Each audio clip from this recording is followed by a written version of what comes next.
Bismuth is the last element of the periodic table that has interest in pigments.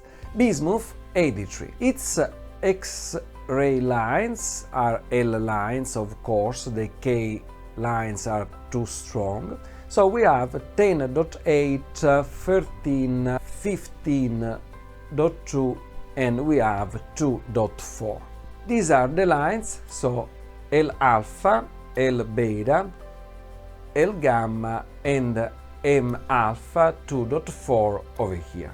We analyzed the cube as usual, a bismuth pure metal cube, and we get these accounts, so we are over 13,000. Let's see now a pigment based on bismuth. We have over here in the pigments checker modern art, we have bismuth vanadate yellow. We have just this pigment based on bismuth.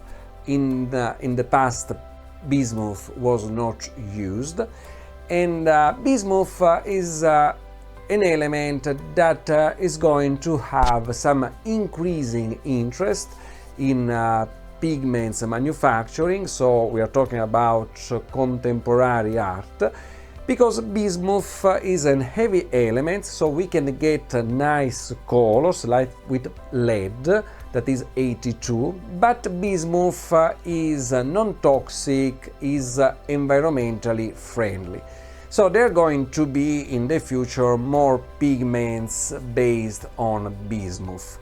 Also because it's very like the pigments based on lead, also this one are very resistant, so in particular also for outdoor application. The spectrum of bismuth vanadate, so this is the formula, 1 atom bismuth, 1 atom vanadium.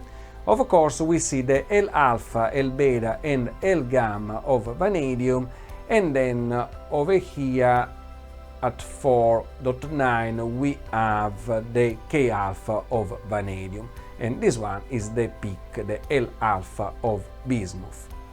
And with bismuth we conclude the series of the elements with regards to the pigments.